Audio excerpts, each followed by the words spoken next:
Starting in my mid-20s, I said, my brain isn't working the way it's supposed to. I started forgetting things. I was having problems I didn't like, and my career was just taking off. So I said, what can I do to hack this?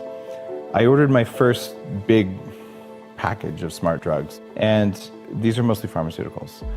They came in, I was all excited, and I took the first of the bunch I was testing out on myself. It was called paracetam, and I use an analog of that even today, and I read about that in Game Changers. But the experience was really weird. I took it for a week, and I'm like, damn, I'm so excited. I'm so disappointed, this stuff doesn't work. So I stopped taking it.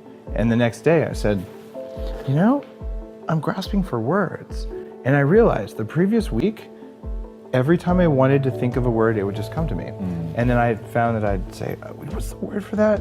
What was I gonna say? And I realized I wasn't having that.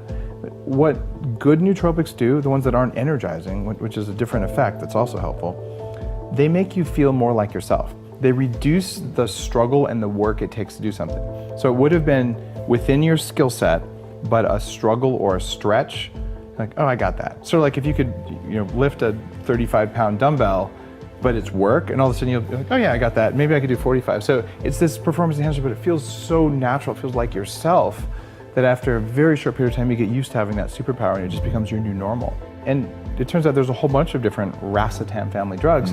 Paracetam's been around for almost 60 years. It's made by Sandoz Pharmaceuticals, a big pharmaceutical company in Europe. It's protective of your neurons. It increases oxygen, but not blood flow in the brain. And we're not sure all the ways that it works, but it's got a long safety history. The downsides are it may use more acetylcholine, which is a neurotransmitter. You can eat raw egg yolks or take soy lecithin, or some of the supplements that I make have things that increase acetylcholine in it, and it's widely available at Whole Foods or anywhere. Would you have to eat raw egg yolks to get it? If they're lightly cooked, it's okay, but if you burn your egg yolks, you're not really going to get functional choline. It'll be burned. It's damaged by heat. So you go through that, and it's like, that might be one side effect. The other side effect, it amplifies caffeine. So you take one of these things, hold on, your brain works better, it protects your neurons in low oxygen environments, increases oxygen in the brain, and things work better. Like, I think I like this. There's a compound in the brain called BDNF, brain-derived nootropic factor.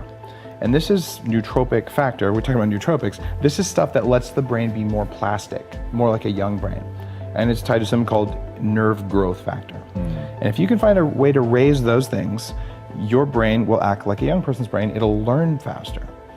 So the number one thing that we know that's free that raises both of those is exercise. High intensity interval training, lifting heavy things, stuff that you've talked about before on the show, right? But this compound in Neuromaster raises your BDNF levels 4 times more than exercise. So I'm like, I think I'll exercise and I'll take that stuff. So I want that young plastic brain.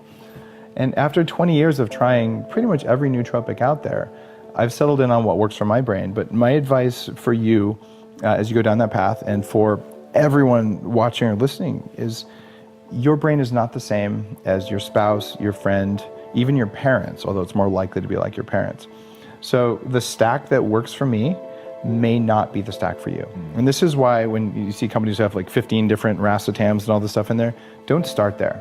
Because one of those may have a negative effect on you, and one may have a very positive effect. So try those individually.